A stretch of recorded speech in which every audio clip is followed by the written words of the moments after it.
Congratulations on your selection, and thank you for taking the time to do this. Thanks for cutting your vacation short and doing this. Glad to do it. President Obama said of you, he called you, just after your selection, a decent man, a family man, an articulate spokesman for the Romney vision, but he said that's a vision that I profoundly disagree with. What would you say about him? I think that's correct. I think it is a vision that we have fundamental differences on. I think the president himself is a good family man. We have a very different idea of how to take this country forward. The president has given us utter failure when it comes to creating jobs and bringing fiscal discipline to Washington. If we stick with the same plan, we'll get more of the same results. More taxing, more spending, more borrowing, more regulating. And I think we have a different vision. We are offering solutions. You know, the Romney-Ryan plan for a stronger middle class is about offering solutions to get us back on track, create jobs, balance the budget, get people back to work. Medicare is not the only issue in this campaign, but at the moment it seems to be. And your campaign is going up today with an ad that I understand is a pretty big buy, 30-second ad on the attack. Let's take a look at it. You paid into Medicare for years. Every paycheck. Now when you need it, Obama has cut $716 billion from Medicare. Why? To pay for Obamacare. So now the money you paid for your guaranteed health care is going to a massive new government program that's not for you. The Romney-Ryan plan protects Medicare benefits for today's seniors and strengthens the plan for the next generation. I'm Mitt Romney, and I approve this message. This ad suggests, and I gather it's going to be seen a lot of places, that you and Governor Romney think that Medicare, which has been a very difficult issue for Republicans for a very long time, and polls suggest that people almost automatically think Republicans are hostile to Medicare, can be a winning issue for you. How? Absolutely.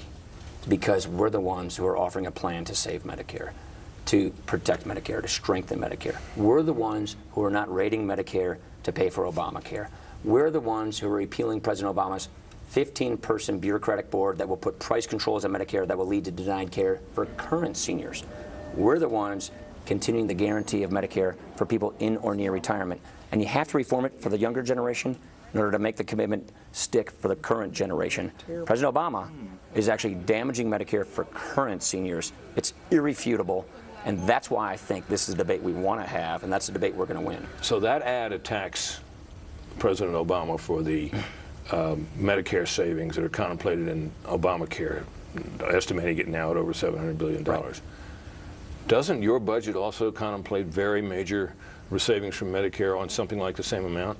Only President Obama raids $716 billion from the Medicare program. He cut $716 billion from the Medicare program to pay for Obamacare. Right. We don't do that. Well, what you make savings? How much? More.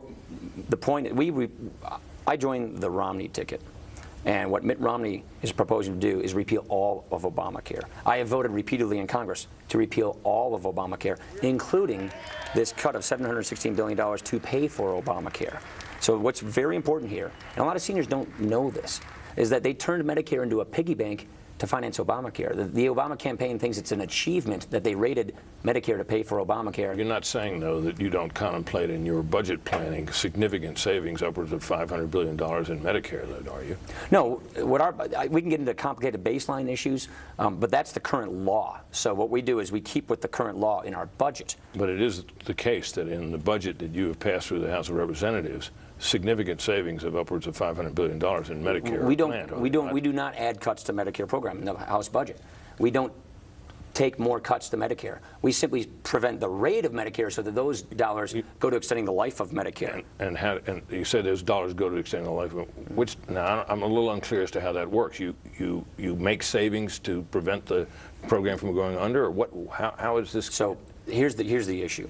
What President Obama is trying to do with his Medicare plan is he's trying to count a dollar twice. He's trying to suggest that these Medicare cuts can help Medicare. It doesn't, because he's taking those dollars from Medicare to spend on Obamacare. We prevent that from happening in the House budget. But let's be clear here, Brit. I am on the Romney ticket. And what Mitt Romney is proposing is to repeal all of Obamacare. And in the House, repeatedly, I have voted with that position. I support that position. I'm pleased to support the position of getting rid of every piece of Obamacare, including the cuts to Medicare which are used to pay for Obamacare. the budget plan that you're now supporting would get to balance when? Well, there are different. The budget plan that Mitt Romney's supporting gets us down to 20% of GDP government spending by 2016. That means get the size of government back to where it historically has been. What President Obama has done is he has brought the size of government to as high as it hasn't been since World War II. We want to reduce the size of government so we can have more economic freedom. I get that, but what about balance? Well, I don't know exactly when it balances because we haven't, I won't get wonky on you, but we haven't run the numbers on that specific plan. Right. The plans that we've offered in the House balance the budget. I would put a contrast. President Obama never once, ever, has offered a plan to ever balance the budget. The United States Senate, they haven't passed a budget in 3 years. I understand that, but your own budget that you You're talking about the House budget. I'm talking about the House budget. Yeah. Right. I mean, this is your budget is going to be a central issue in this. The House budget. The House When budget. does that contemplate The House balance? budget doesn't budget until the 2030s under the current what we call measurement of the CBO baseline. We believe if we get the economy growing, if we get people back to work, we'll balance the budget within 10 years. That raises this question. Your selection has brought into focus your reputation and standing as someone who wants to trim the federal government down to size and is prepared to take on and reform entitlement programs and so forth. That doesn't sound, I think, to the average person like growth talk. That sounds like green. I understand, but I want you to explain that. That doesn't sound like growth talk. It sounds like green eye shade budget talk. You know me better than that. Mitt Romney and I share the same ideas on how to get this country back on track. You have to cut spending. We're borrowing 40 cents of every dollar we spend. If we keep borrowing like President Obama has proposed, that itself is a drag on economic growth. All of these deficits, all of this debt is one of the greatest threats to our economy and job creation. When will we see the Romney plan in all its particulars laid out? You have seen more details from Mitt Romney on fiscal policy, on saving entitlements, on getting back to work than the incumbent president of the United States has offered. Wait a minute, he proposed a full-blown budget. His budget didn't even try to balance the budget. His budget proposes more debt, more spending, more borrowing, more regulating, and it gave us 4 years of trillion-dollar deficits, and it's proposing more of the same. You answer the charge that you're planning massive tax cuts for the wealthy at the expense of the middle class. How do you respond to that allegation? What we're saying is get rid of special interest loopholes and deductions that are uniquely enjoyed by the wealthy so we can lower tax rates for everybody. Let me put it this way. People who use income tax shelters are the people who are in the top tax brackets. Take away the tax shelters, more of their income is subject to taxation. That allows us to lower tax rates for everybody, families, small businesses, and that helps us create jobs and prosperity. Will we soon see a plan that's specific about which loopholes to close? That is something that we think we should do in the light of day through Congress, unlike how Obamacare was passed. We don't want a backroom deal. What the Ways and Means Committee did, what the House passed, is to have a process for tax reform so that we do this in the front of the public. The point I'm trying to say is we want to get feedback from Americans about what priorities in the tax code should be kept and what special interest loopholes we want to get rid of. You know the numbers better than anybody. Can you have the revenue required to meet the budgets you're planning without eliminating such deductions as the home mortgage interest deduction or the deduction for municipal bond? Yes, there is what we call room for priorities in the tax code that are broad-based. What we don't want to do is have corporate welfare, crony capitalism in the tax code, special interest tax giveaways. And we want to make sure that middle-income taxpayers are the ones who enjoy these benefits, not higher-income taxpayers. It is said that you're a disciple of Ayn Rand. Obviously, you read Ayn Rand as a young man, and you found the books compelling. Her novels. Her novels compelling. Right. She writes about these people with 100-proof conservative views, particularly on economic matters. What is your view of Ayn Rand? Are you an Ayn Rand disciple? Is that a fair charge? I really enjoyed her novels, Atlas Shrugged in particular. It triggered my interest in economics. That's where I got into studying economics. That's why I wanted to study the whole field of economics. I later in life learned about what her philosophy was. It's called objectivism. It's something I completely disagree with. It's an atheistic philosophy. But I think what she's done is she came from communism.